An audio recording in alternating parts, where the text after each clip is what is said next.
Alhamdulillahirobbilalamin wa bihi nasta'inu ala la haula wala quwwata illa billahi aliyil azim. Alhamdulillah kita semua dapat berkumpul dalam acara destinasi penumbuhan budaya positif di sekolah. Dan tak kurang saya berterima kasih saya ucapkan kepada Bapak Kepala Sekolah SDN Negeri Jamali, Bapak Deni Handayani SPD MM, dan Bapak Ibu Guru SD Jamali yang saya hormati. Untuk pembukaan kali ini, untuk kelanjutannya saya sampaikan buat Bapak Kepala Sekolah untuk menyampaikan kata-kata 1-2 kata. Saya persilahkan. Terima kasih. Assalamualaikum warahmatullahi wabarakatuh. Waalaikumsalam. Yang terhormat mungkin rekan saya Ibu Eti selaku wakil dari SD Jamali menjadi salah satu penggerak di bidang ini. Dan saya hormati Bapak Ibu Guru, saya hormati juga orang tua siswa ya. Alhamdulillah kita sama-sama bisa berkumpul di sini dalam keadaan walafiat karena kita melaksanakan mendukung program bergerak yang akan disampaikan oleh Bapak tadi. Bapak yang hormati, perlu diketahui bahwa program GFR ini atau bergerak ini merupakan program pemerintah sejak tahun kemarin ya. Diharuskan sejak dulu menjadi bergerak agar apa? Agar guru tersebut bisa bergerak menggerakkan rekan-rekannya dan begitu bisa berkompetensi yang lebih berkualitas berlagi. Artinya tujuan akhirnya sekolah yang ada bergerak itu akan menjadi sekolah yang terbaik di masing-masingnya.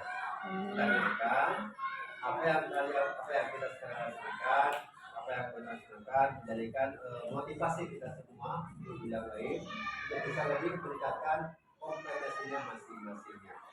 Dan juga kita ketahui bahwa tujuan bergerak ini adalah untuk meningkatkan informasi guru ya. Ada istilah prinsipnya bahwa bergerak merupakan guru pembelajar ya.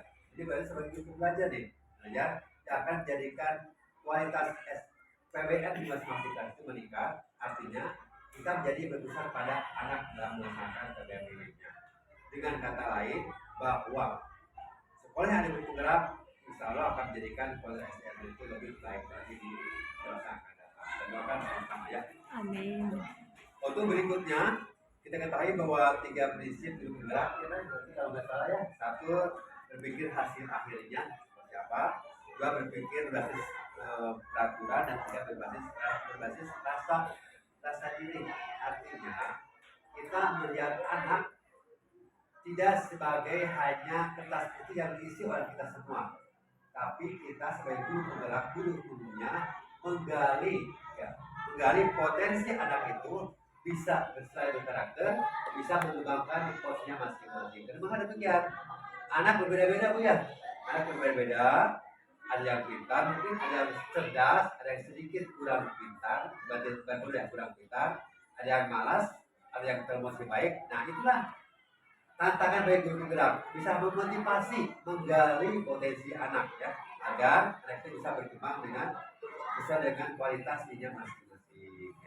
Jadi pesan Bapak, pesan saya sebagai guru ini kepada Bu Eti, silakanlah program guru gerak ini dalam tema sekarang adalah diseminasi ya, penumbuhan budaya positif di sekolah, laksanakan, terapkan kepada kita semua, kepada yang lain, agar budaya positif lagi lebih baik lagi. Ada budaya positif di sini sebagainya. Sekali lagi, silakan berbagi untuk menerangkan materi ini. Kita bahas, kita simak bersama-sama. Apa yang kita kurang jelas, kita bisa bertanya. Apa yang sudah jelas, kita bisa lebih musyawarah lagi. Terima kasih atas pertanyaannya. Mungkin itu yang bisa sampaikan. Dan tentu saja kita sekarang selanjutnya kita sekarang kepada belajar mendengarkan materi yang akan diperjelas dibicarakan pada kali. Yang masih atas kesempatannya. Wassalamualaikum warahmatullahi wabarakatuh. Waalaikumsalam warahmatullahi wabarakatuh.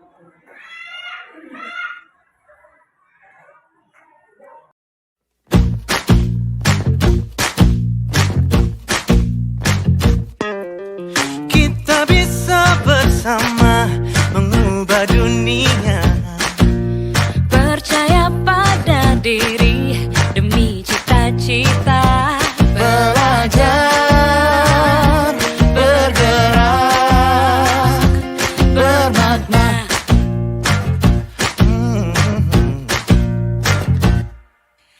Aku bisa belajar dari ilmumu.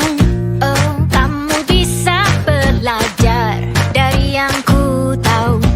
Belajar, bergerak, bermakna. Yeah. Semua murid, semua guru, semua murid, semua guru.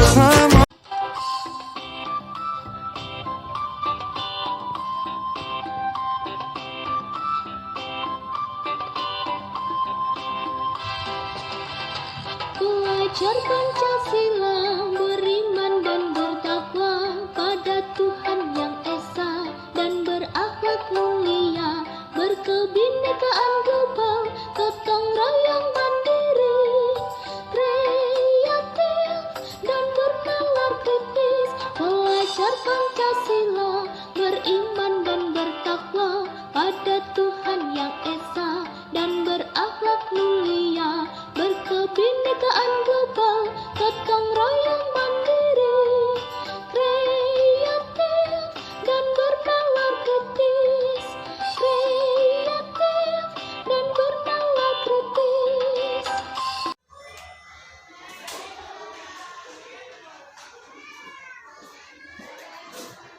Alhamdulillahirrahmanirrahim. Terima kasih untuk kepala sekolah untuk kata-katanya yang telah disampaikan untuk kita semua.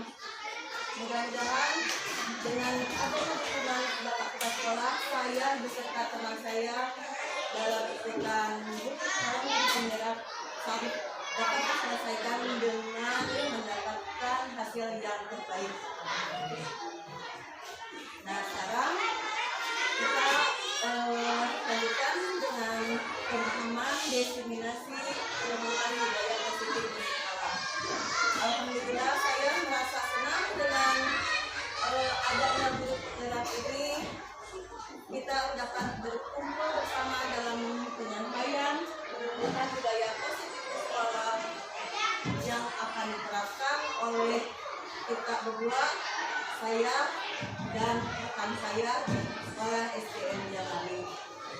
Dan saya permohonan maaf saya untuk Bapak Ibu, karena saya berdiri di sini bukan untuk menggurui, tapi saya belajar di sini hanya untuk belajar menjadi seorang guru penggerak yang dapat menyampaikan materi. Di sini saya lihat penumbuhan budaya positif. Kita mulai. Saya sampaikan budaya positif, disiplin positif dan nilai-nilai kebudayaan universal. Yang kedua, boleh kita kasih hukuman dan penghargaan restitusi. Yang ketiga, keyakinan kelas. Keempat, kebutuhan dasar manusia dan dunia berkualitas. Kelima, restitusi. Lima, posisi kontrol dan restitusi. Segitiga restitusi.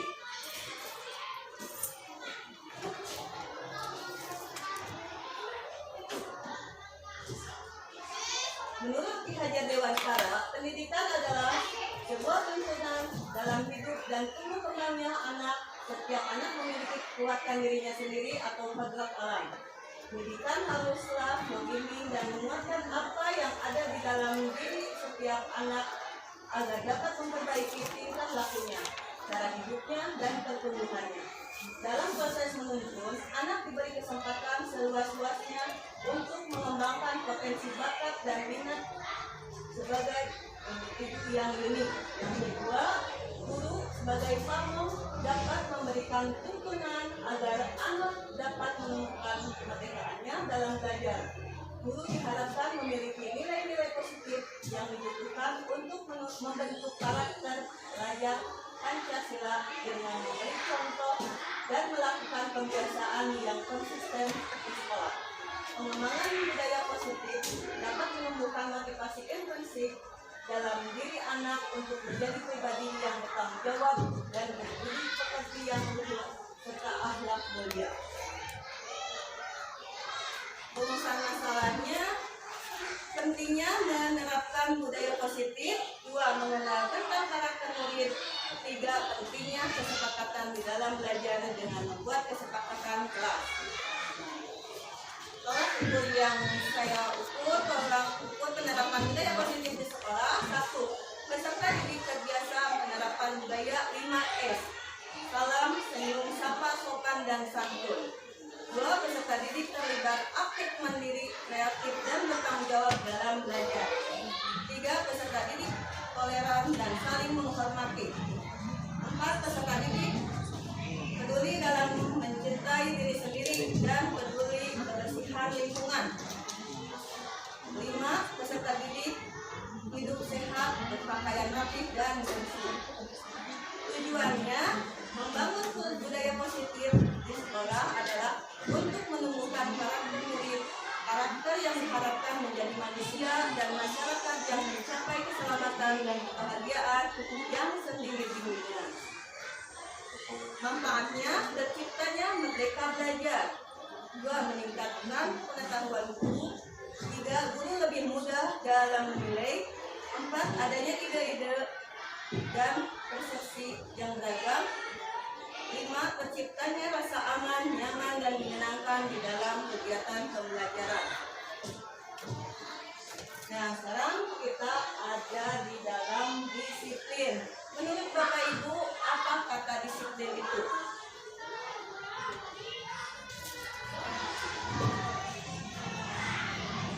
Yang menurut di sekolah mungkin aturan baku yang ada di sekolah. Tapi menurut kata disiplin berasal dari bahasa Latin disiplin yang artinya belajar. Makna asal dari kata ini berkonotasi dengan disiplin diri dari murid-murid Socrates dan lain. Disiplin diri membuat orang menggali potensinya menuju sebuah tujuan apa yang dia hargai. Namun dalam budaya kita, makna kata disiplin telah berubah menjadi sebuah yang dilakukan seseorang agar orang lain untuk mendapatkan kepatuhan. Kecenderungan umum adalah menghubungkan kata disiplin dengan ketidaknyamanan, bukan dengan apa yang kita hargai atau pencapaian suatu tujuan mulia. Disiplin positif dan nilai-nilai kebajikan universal. Perubahan paradigma, ilusi guru mengontrol murid. Ilusi bahwa semua penguatan positif efektif dan bermanfaat. 3. Ilusi bahwa kritik dan membuat orang merasa bersalah. Ilusi bahwa kritik dan membuat orang merasa bersalah dapat menguatkan karakter. 4. Ilusi bahwa orang dewasa memiliki hak untuk memaksa. Nah, kata disiplin, makna disiplin merupakan suatu kondisi yang terbentuk dari proses dan serangkaian perilaku yang menunjukkan nilai ketaatan, kepatuhan, dan ketertiban. Tujuan dari disiplin adalah menanamkan motivasi pada siswa-siswa kita, yaitu untuk menjadi orang-orang yang mereka inginkan dan menghargai diri sendiri dengan nilai-nilai yang mereka percaya. Ketika siswa kita memiliki motivasi tersebut, mereka telah memiliki motivasi intrinsik yang berdampak jangka panjang. Motivasi yang tidak akan terpengaruh pada adanya dukungan atau hadiah, mereka akan tetap berperilaku baik dan berlandaskan nilai-nilai kebajikan. Mereka ingin menjadi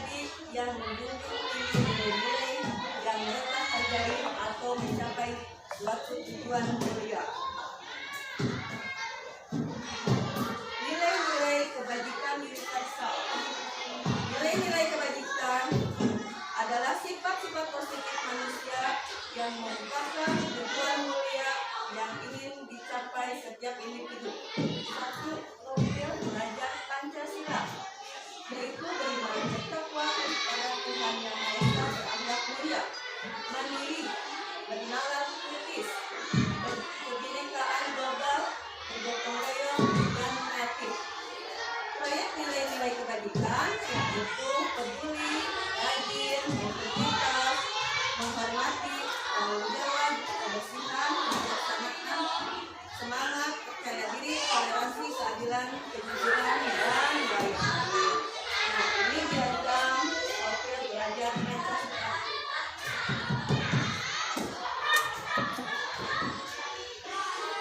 Nah, di sini saya kaitkan dengan profil belajar Pancasila.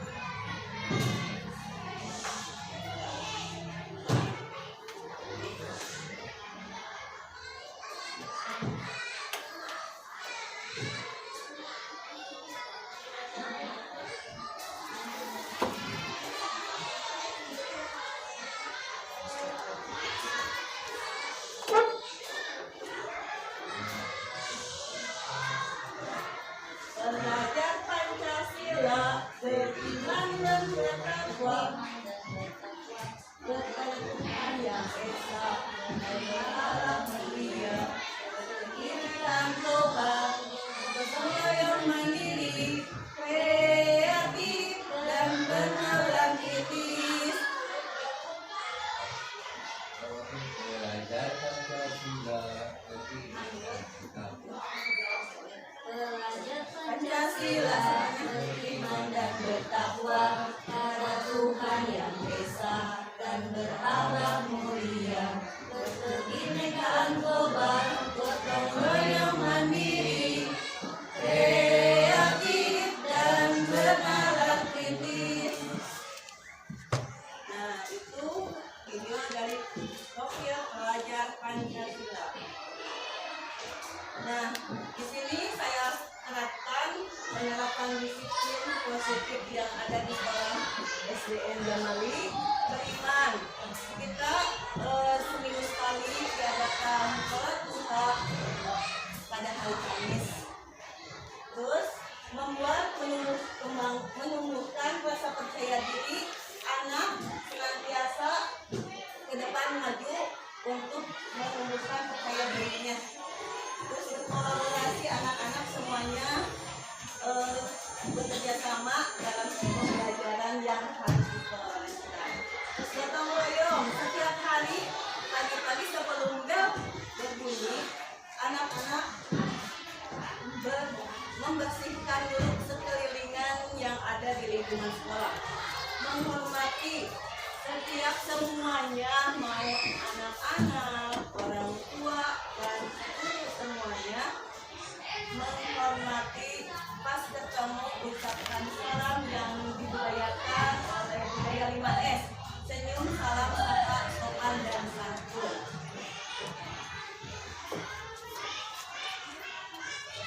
Nah, di sini ada menerapkan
membacakan surat-surat pendek, habis itu sholawat, dan diakhiri dengan lagu-lagu nasional.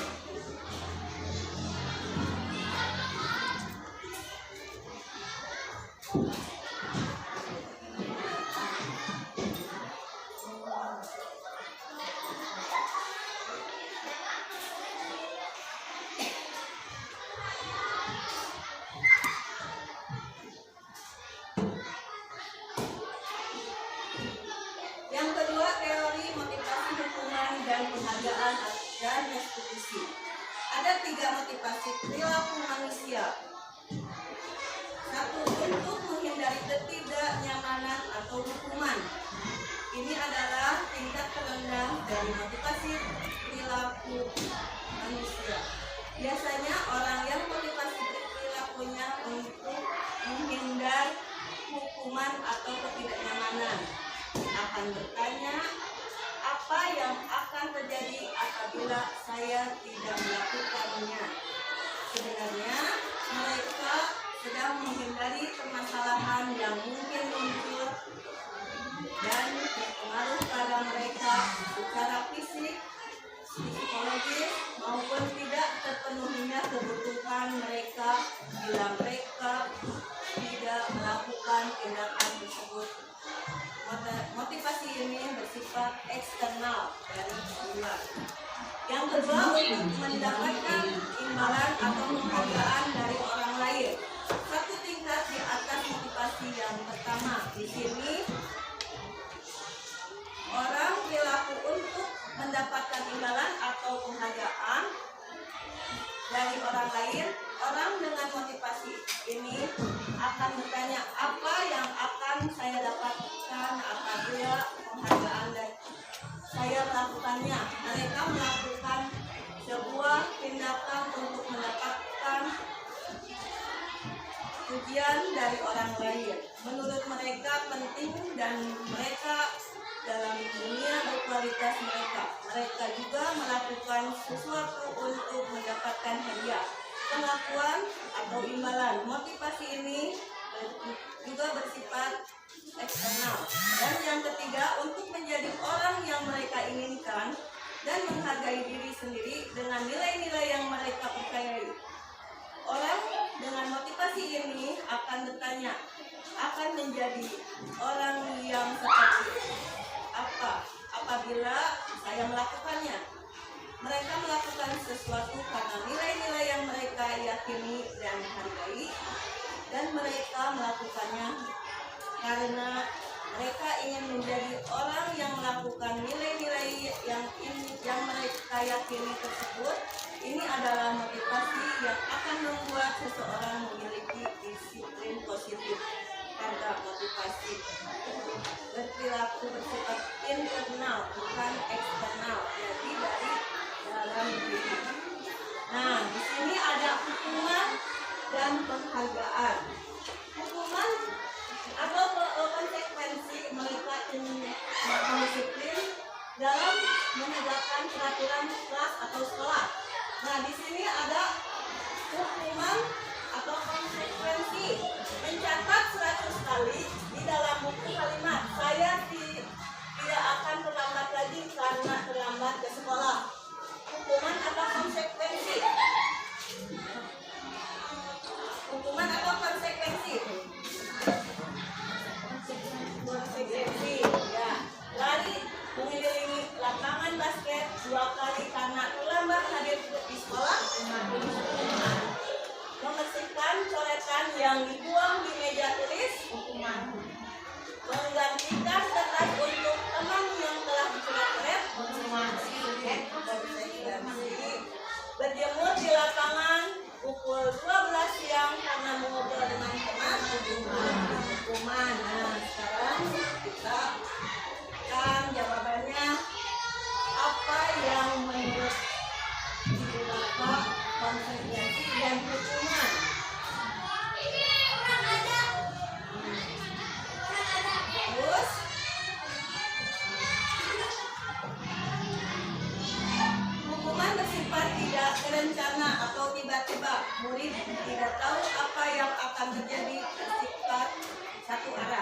murid tidak nyaman dalam jangka waktu panjang dan murid membenci peraturan.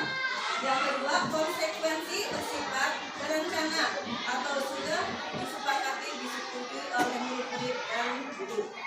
Murid tidak nyaman dalam jangka waktu pendek dan murid menghormati peraturan. Nah, di sini juga ada hukuman atau konsekuensi. Berdiri di depan kelas sambil mengangkat kaki satu karena tidak bisa menjawab pertanyaan, hukuman atau konsekuensi. Membersihkan tumpahan air di meja tulis karena tersenggol pada saat belajar, hukuman atau konsekuensi. Lari mengelilingi lapangan basket 2 kali karena terlambat 10 menit untuk belajar. Membersihkan WC sekolah karena mematahkan pensil kawannya, hukuman atau konsekuensi.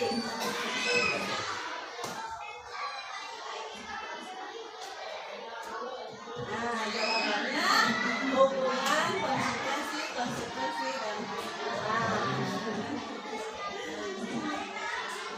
C. Hukuman dihukum oleh penghargaan. Alpicon by Language 1993, wawancara ASCD Annual Maret 1995 mengungkapkan baik penghargaan maupun hukuman adalah cara-cara mengontrol perilaku seseorang yang menghasilkan potensi untuk pembelajaran yang sesungguhnya. Menurut Kohn, secara ideal tindakan belajar itu sendiri adalah penghargaan sesungguhnya. Pengaruh penghargaan: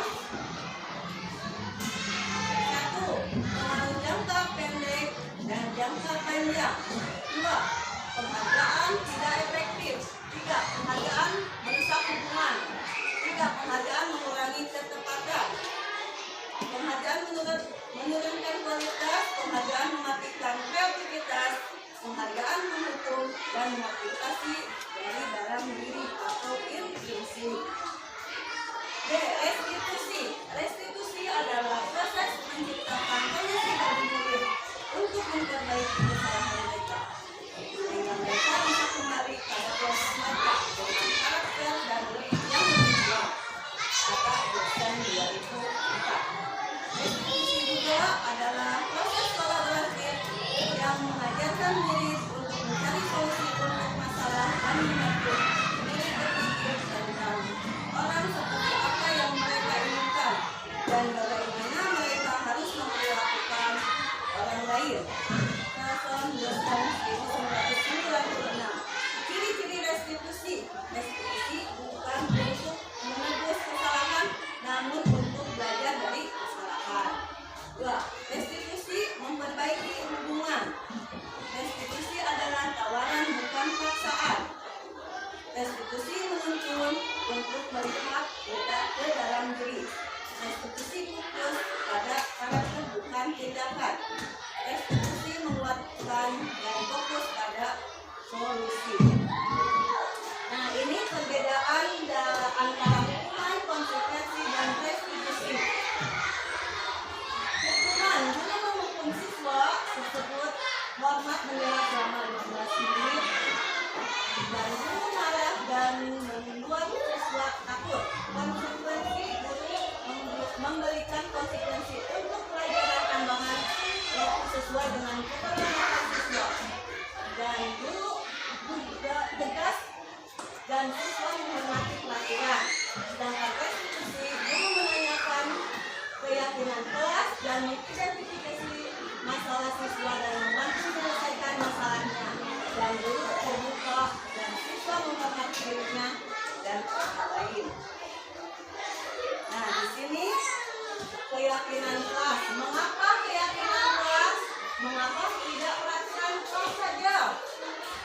Mengapa kita memiliki peraturan tentang penggunaan helm pada saat mengendarai kendaraan roda 2 atau motor? Dan mengapa kita memiliki peraturan tentang penggunaan masker dan mencuci tangan setiap saat? Nah, pembahasan di sini mungkin yang pertama, mengapa kita memiliki peraturan tentang penggunaan helm pada saat nilai kendaraan roda 2 atau motor, kemungkinan jawabannya untuk keselamatannya. Dan yang kedua, mengapa kita memiliki peraturan tentang penggunaan masker dan mencuci tangan setiap saat? Kemungkinan kesehatan dan keselamatan. Nilai-nilai keselamatan dan kesehatan ini yang disebut sebagai suatu keyakinan, yaitu nilai-nilai kebajikan universal yang disepakati secara tersirat dan tersurat, lepas dari latar belakang hukum negara maupun agama. Nah, pembentukan keyakinan kelas atau sekolah, satu keyakinan kelas bersifat lebih abstrak daripada peraturan yang definisi dan konkret. Dua, keyakinan kelas berupa pernyataan universal. Terus, pernyataan keyakinan kelas senantiasa dibuat dalam bentuk positif. Keyakinan kelas hendaknya tidak terlalu banyak sehingga mudah diingat dan dipahami oleh semua warga kelas. Keyakinan kelas sebaiknya sesuatu yang dapat diterapkan di lingkungan tersebut. Semua warga kelas hendaknya ikut berkontribusi dalam pembuatan keyakinan kelas lewat kegiatan surat pendapat. Bersedia meninjau kembali keyakinan kelas dari waktu ke waktu. Nah, di sini ada pembuatan keyakinan kelas yang diterapkan di kelas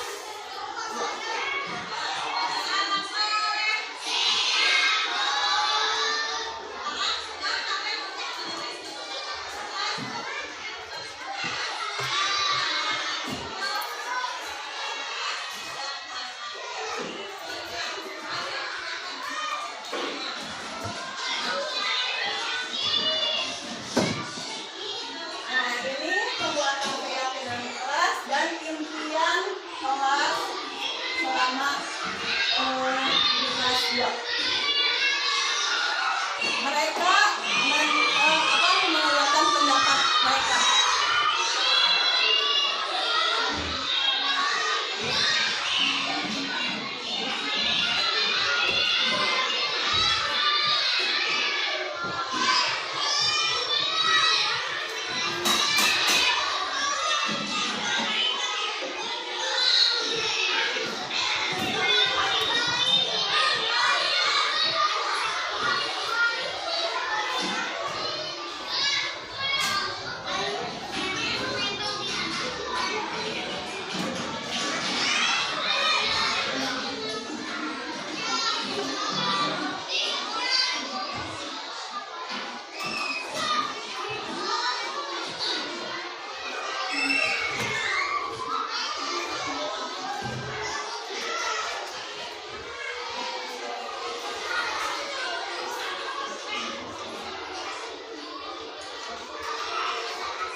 Keyakinan yang mereka sama, gak usah ditulis lagi, jadi diperkecil aja yang sama berarti gak ya.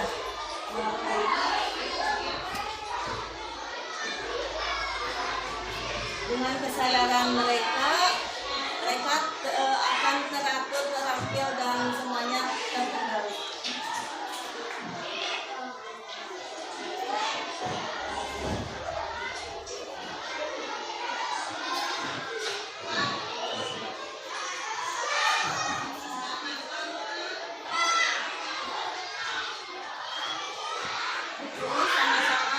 Nanti kalau sudah sepakat semuanya, nanti ditempel di tembok kelas.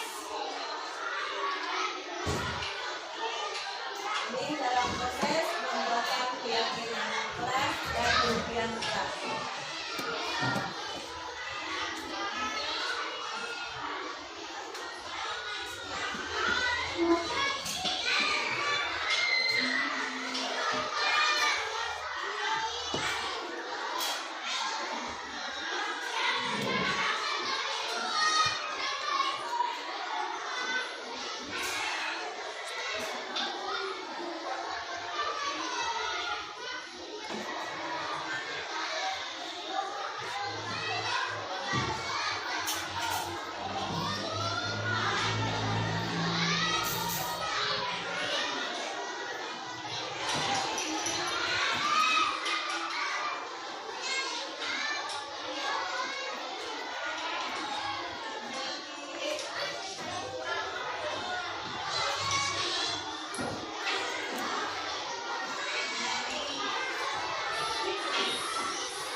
yang keempat, kebutuhan dasar manusia dan dunia berkualitas. Ada 5 kebutuhan dasar manusia. Kebutuhan bertahan hidup, kasih sayang dan rasa diterima, penguasaan atau kebutuhan kemampuan atas kemampuan, kebebasan atau kebutuhan akan pilihan, kesenangan atau kebutuhan untuk rasa senang.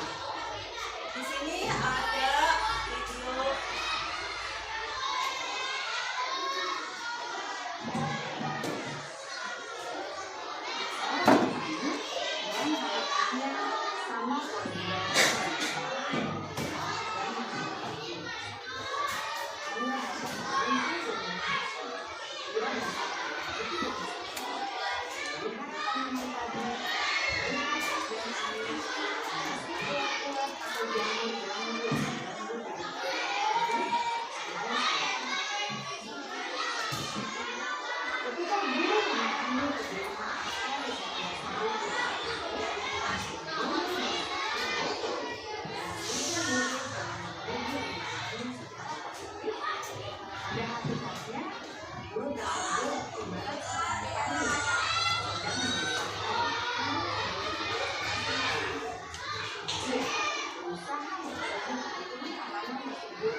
menyatakan bahwa seluruh tindakan manusia memiliki tujuan yang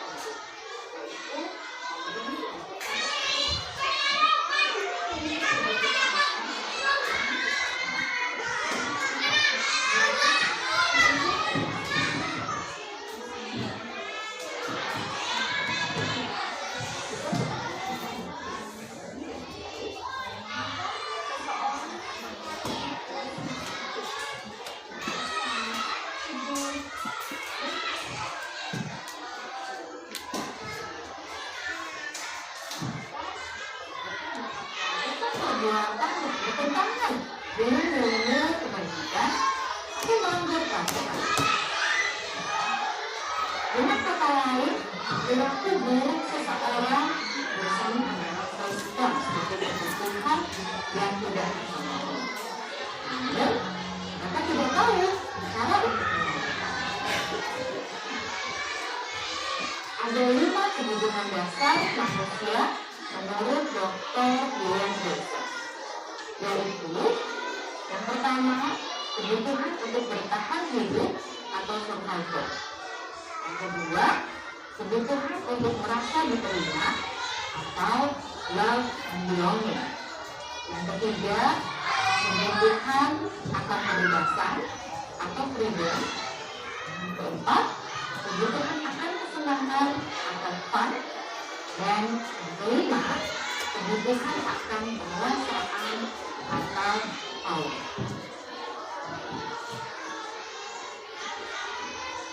Kebutuhan dasar yang pertama adalah kebutuhan yang bersifat fisiologis untuk bertahan hidup atau survival. Misalnya, kesehatan, rumah, dan makanan. Kebutuhan biologis sebagai bagian dari proses reproduksi, termasuk kebutuhan untuk tetap bertahan hidup. Kebutuhan untuk merasa aman juga termasuk dalam kebutuhan ini.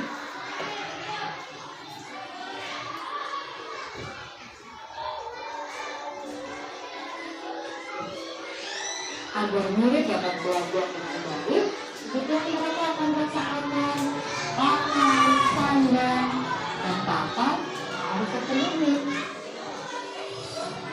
Bagaimana mungkin mereka dapat belajar dengan baik bila mereka datang ke sekolah dengan perut yang lapar atau bila rumah mereka kebanjiran?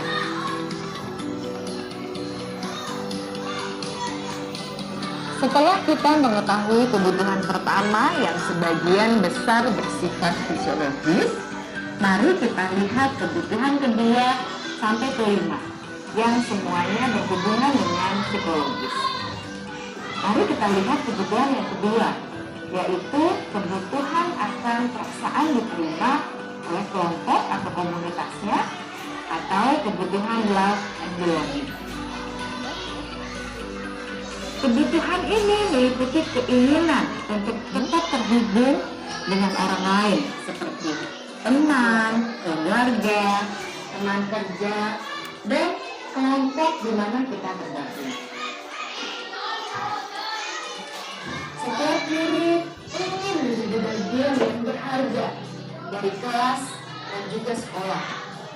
Mereka juga ingin diterima oleh orang lain dan kelompoknya.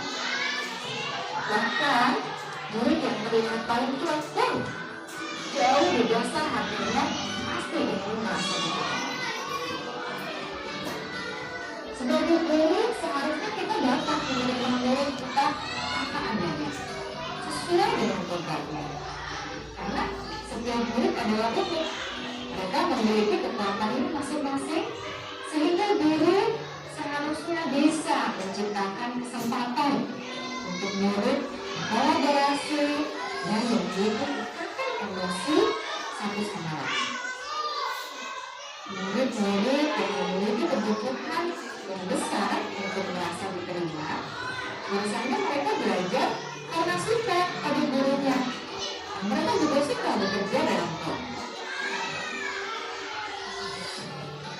Kebutuhan yang ketiga adalah kebutuhan kebebasan atau kebutuhan membuat pilihan. Murid harus diberi kesempatan untuk membuat pilihan dan bertanggung jawab atas pilihan yang mereka telah ambil.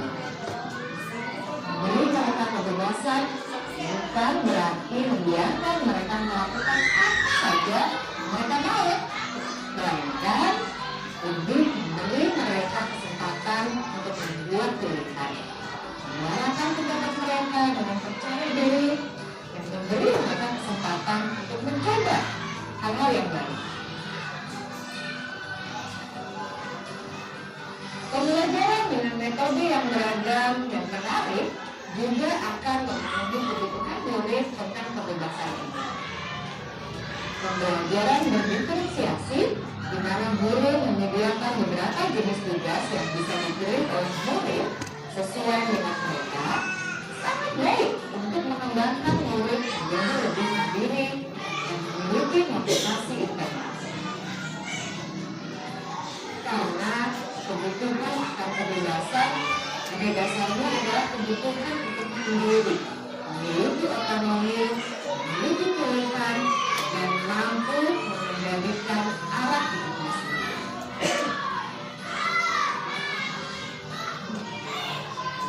Kebutuhan yang keempat adalah kebutuhan kesenangan. Bayangkan Bapak Ibu hidup tanpa rasa senang, sama menyedihkan kan?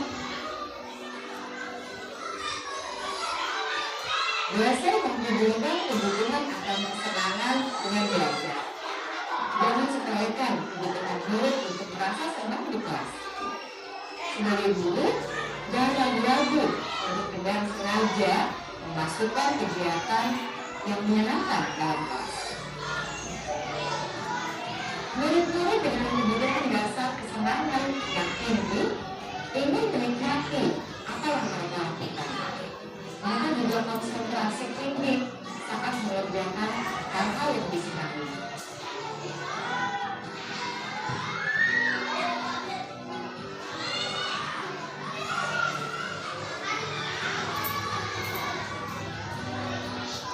Kebutuhan yang kelima adalah kebutuhan akan penguasaan. Setiap murid memiliki kebutuhan untuk merasa kompeten, menjadi terampil, diakui pencapaian dan keterampilannya, didengarkan, bisa membuat dampak dan pengaruh, dan memiliki rasa harga. Mereka sebaiknya diberi kesempatan membuat keputusan tentang hal-hal yang penting dalam hidupnya dan tidak merasa dikontrol di sesuatu.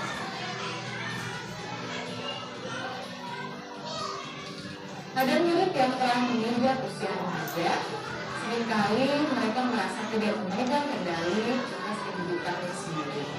Karena murid kerap kali berpengaruh dalam mengambil keputusan. Murid-murid yang memiliki kebutuhan dasar atau penguasaan yang tinggi biasanya selalu ingin menjadi pemimpin. Mereka juga suka mengamati sebelum mencoba hal-hal yang baru. Mereka juga perfeksionis dan merasa percaya bila melakukan kesalahan.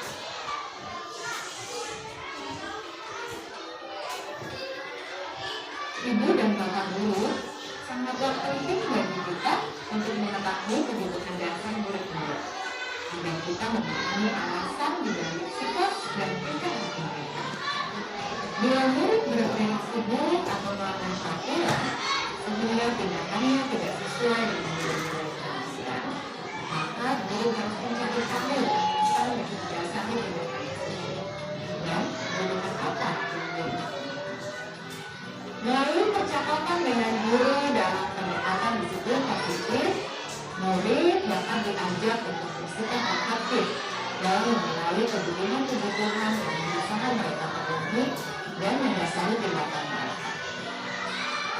Jika guru mengabaikan perilaku buruk murid, maka perilaku tersebut akan berpengaruh pada suasana kelas yang kurang kondusif dan akan berpengaruh pada tujuan dari pendidikan tersebut.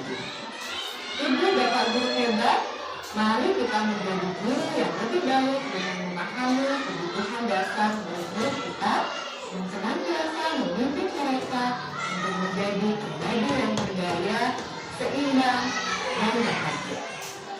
Salam dan bahagia, ibu dan bapak guru hebat.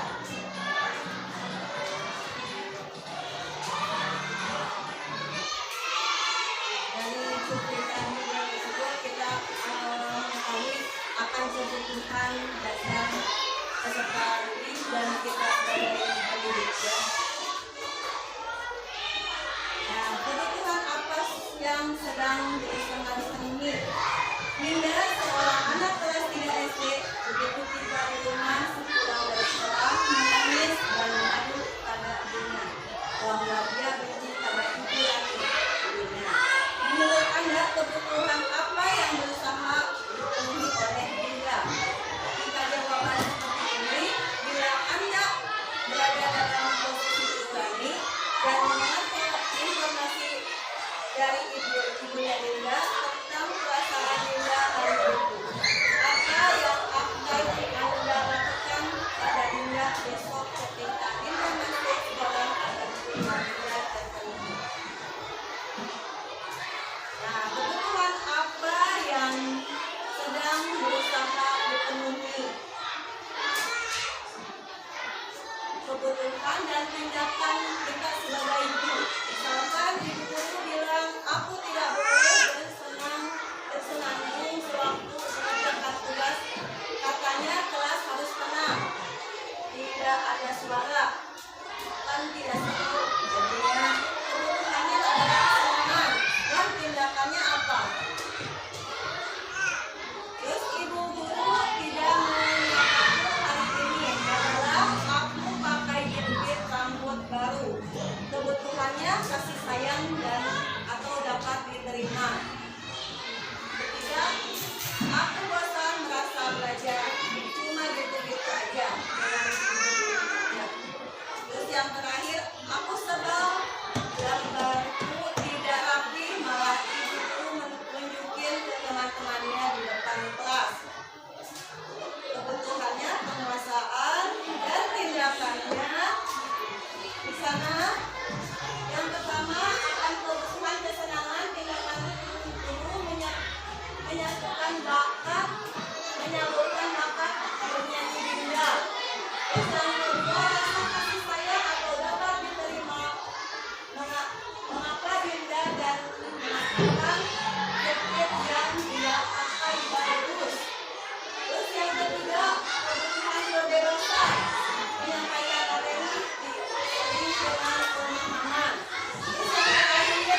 dalam menghadapi masalah tersebut.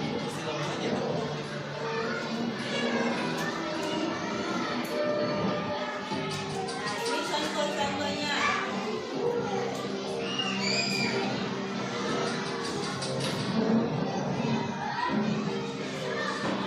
Naren! Sini kamu! Selalu terlambat. Kamu deh, pasti terlambat. Saya Apa? Apa coba? Alasan kamu apa lagi? Kapan sih kamu tidak terlambat?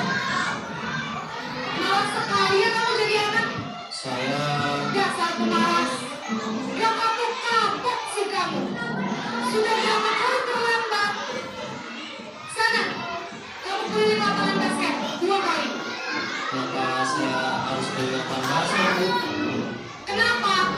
Kamu tolak ibu. Berani-beraninya jawab.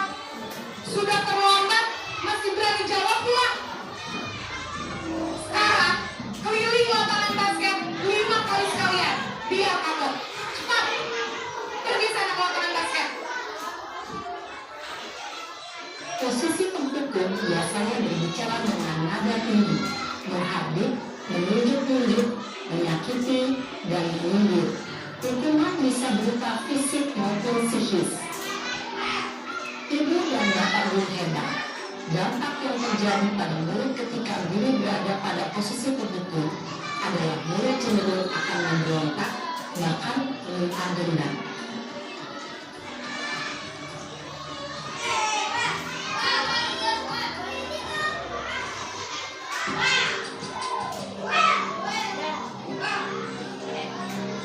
Contoh yang kedua. Naren!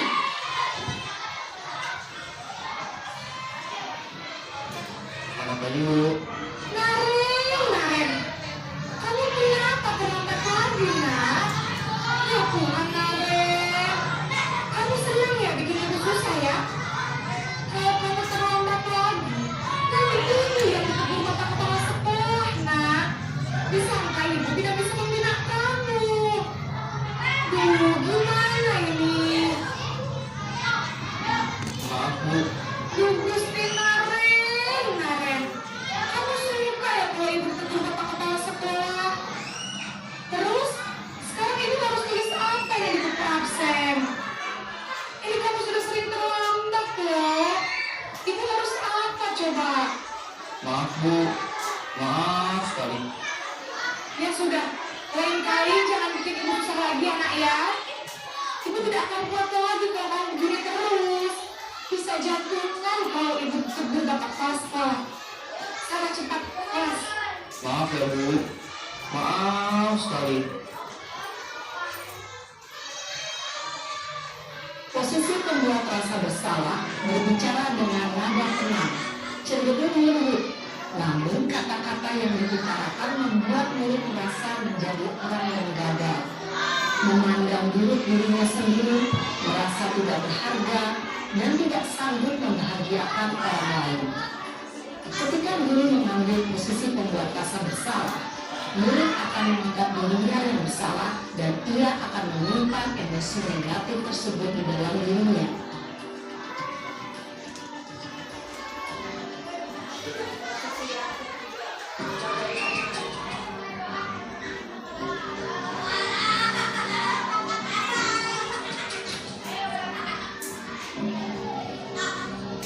Naren!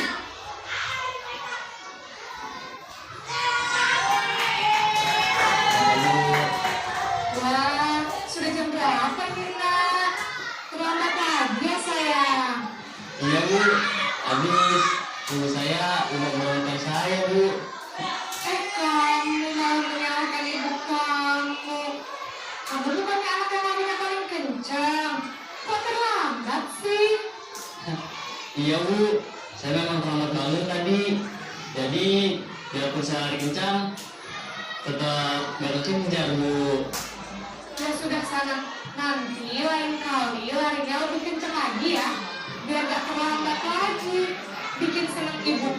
Demi ibu. Bisa kan? Bisa lah, Bu. Ya sudah, sana masuk sekolah. Ibu beresin urusan absen kamu. Kamu ini ada-ada saja. Dalam posisi teman, guru berbicara dengan nada suara ramah, akrab, cenderung bersenda gurau untuk menjaga suasana tetap santai. Murid akan merasa senang, aman, dan akrab dengan guru. Identitas yang tercipta adalah identitas sukses atau berhasil. Namun, perlu diingat, karena ini masih dorongan eksternal, maka ada faktor ketergantungan dari murid kepada orang tertentu. Di sini, guru absennya, sehingga di lain waktu, murid bisa berperilaku baik, namun hanya kepada orang-orang tertentu saja.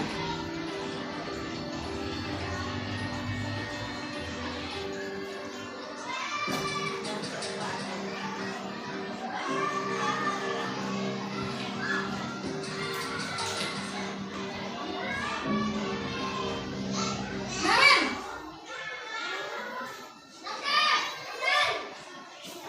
Selamat pagi, Bu. Naren, apa peraturan sekolah kita tentang jam berapa kita harus masuk sekolah, nak? Kita harus di sekolah jam 7, Bu.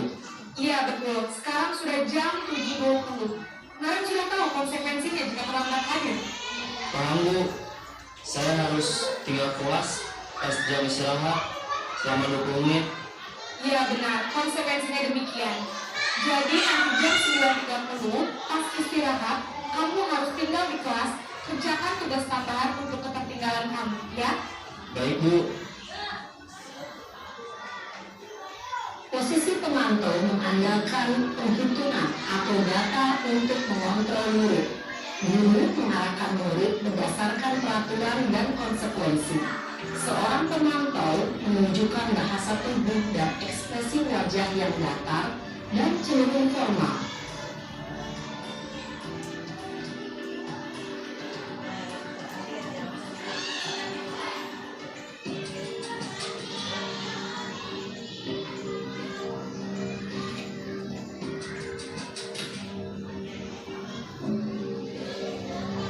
Naren!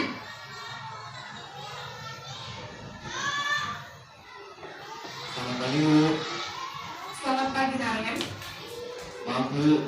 Saya terlambat. Iya, sekolah masuknya jam 7, sekarang sudah jam 7.20. Jadi sekarang bagaimana ini, Naren? Maaf, Bu. Saya lupa setel alarm saya semalam. Baiklah, menurut kamu, keyakinan sekolah yang mana yang perlu kamu tingkatkan? Menghargai diri sendiri dan orang lain mungkin ya, Bu. Setuju. Jadi, apakah Naren meyakini prinsip saling menghormati tersebut? Iya, Bu. Saya meyakininya. Apakah Naren bersedia memperbaiki masalah keterlambatan ini? Bersedia, Bu. Bagaimana kamu akan perbaiki masalah keterlambatan ini? Saya akan coba untuk tidak lupa menyetel alarm saya, Bu. Baik, kalau Naren lupa menyetel alarm di rumah, ada orang yang kira-kira bisa bantu mengingatkan tidak? Ada, Bu. Kakak saya, Kak Emma. Ada lagi selain Kak Emma? Selain Kak Emma, ada ibu saya. Baik, jadi yang mengingatkan Naren adalah Kak Emma dan ibu kamu ya? Kira-kira akan mulai setel alarm kapan nih, Naren? Setelah pulang sekolah, akan segera saya lakukan. Baik, jadi Naren akan setel alarm untuk bangun besok pagi dan akan diingatkan oleh kakak dan ibunda Naren ya. Ada lagi yang mungkin perlu dilakukan, Naren, agar tidak terlambat bangun lagi? Tidak ada, Bu. Baik, Naren, terima kasih untuk kerjasama kamu. Sekarang kamu perlu kembali ke kelas untuk belajar. Baik, Bu. Terima kasih. Posisi manajer adalah posisi kontrol yang disarankan untuk membimbing murid memiliki sikap disiplin yang positif, yaitu murid yang mandiri, bertanggung jawab, dan dapat memecahkan masalah. Tujuan dari posisi ini adalah agar murid dapat berefleksi atas tindakannya. Guru akan dengan tulus memberikan pertanyaan-pertanyaan bermakna, sehingga membuat murid dapat belajar dari kesalahannya dan mencari sebuah solusi untuk menyelesaikannya. Ibu dan bapak guru hebat, setelah mengambil adegan kelima posisi kontrol tadi, kira-kira posisi mana yang paling ideal? Posisi mana yang dapat menunjang motivasi intrinsik murid? Ya, tentu posisi manajer. Posisi ini memang posisi ideal yang perlu dituju setiap pendidik. Pada posisi inilah, guru dapat menerapkan disiplin positif yang berpihak pada murid, yang memerdekakan murid. Perjalanan seorang pendidik tentunya tidak mudah untuk sampai pada posisi seorang manajer. Namun, tujuan kita pasti, yaitu menciptakan murid-murid yang mandiri, merdeka, dan bertanggung jawab. Semoga penggambaran 5 posisi kontrol yang telah diperlihatkan ini dapat menjadi ajang refleksi bagi kita semua, agar dapat terus mengasah dan menerapkan disiplin positif yang memerdekakan murid. Mari terus berlatih dan bersemangat. Selamat menerapkan. Salam dan bahagia, Ibu dan Bapak Guru hebat.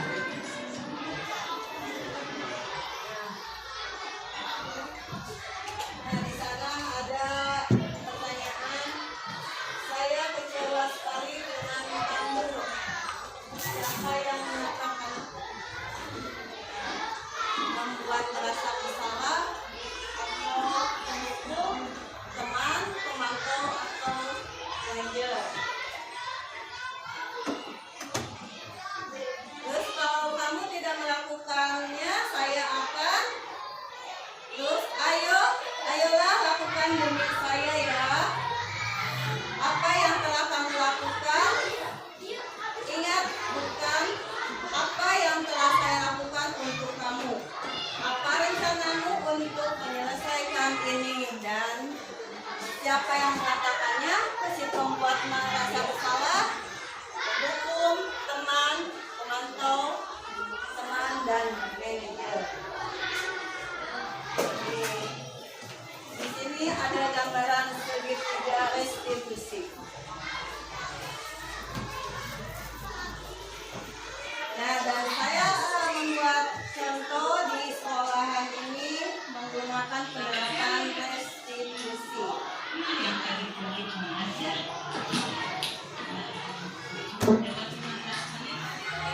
Karena terlambat 15 menit, masuki jam 7, dia datangnya lewat 15 menit, jadi jam 7 lewat 15 menit.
Yang sama berarti harus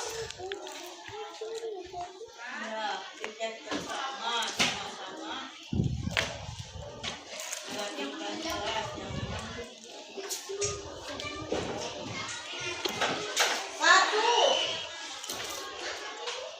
sama-sama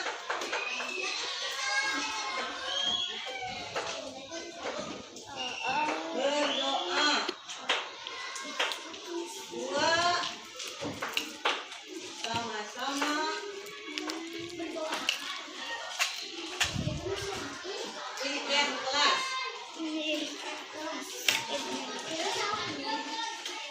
Yang ketiga sama-sama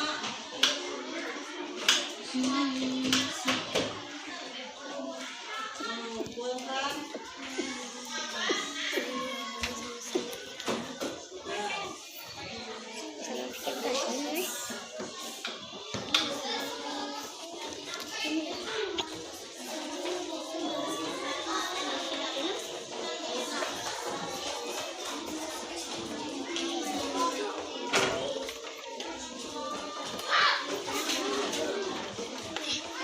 impian kelasnya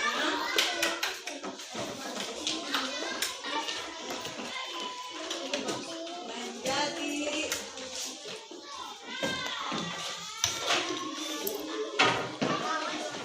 agamis, menjadi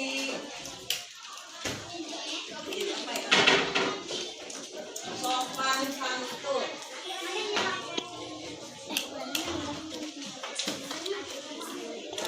menjadi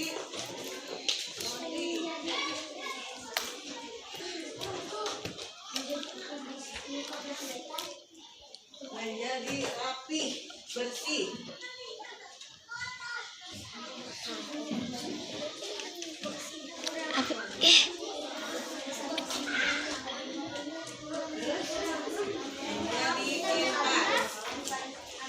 pintar.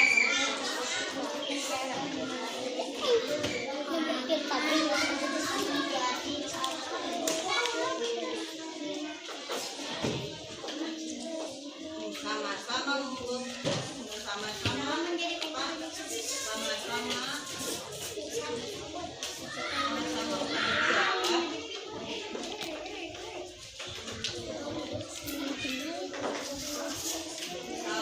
sama-sama jujur.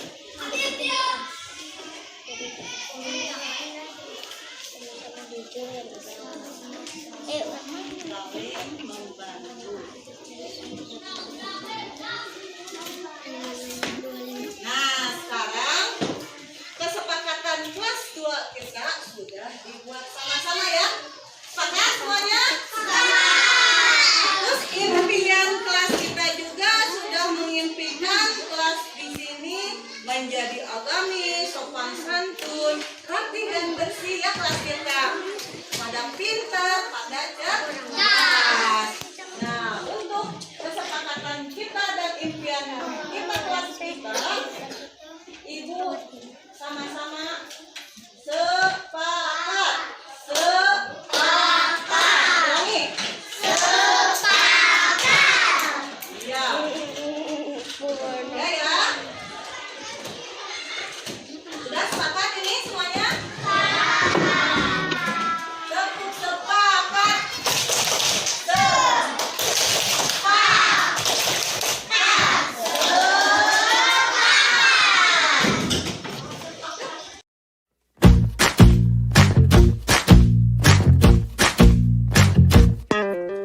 Kita bisa bersama mengubah dunia. Percaya pada diri. Selamat siang, Mega. Siang, Bu. Ya, yang tadi pagi terlambat ya. Jam 7:15 tadi teh ya. Harusnya jam 7 sudah masuk ke ruangan. Tapi nggak apa-apa ya. Ibu juga pernah melakukan kesalahan, namun kita harus mencari solusi atas kesalahan yang kita perbuat dan memperbaikinya. Pasti Mega juga tahu alasannya kenapa Mega sampai terlambat ke sekolah. Coba sebutkan alasan Mega. Waktu malam karena ada acara maulid Nabi Muhammad SAW sampai jam setengah 12 malam. Oh, jadi Mega ikut kegiatan Maulid Nabi Muhammad SAW ya. Gak apa-apa. Gak apa-apa, saran ibu, Mega boleh ikut ke acara tersebut. Namun harus ingat bahwa Mega itu sebagai pelajar, sebagai anak sekolah yang setiap harinya harus bangun pagi-pagi untuk pergi ke sekolah dan untuk melaksanakan kegiatan pembelajaran di sekolah ya. Mega masih ingat gak tentang kesepakatan kelas yang telah kita buat bersama waktu di awal tahun pelajaran?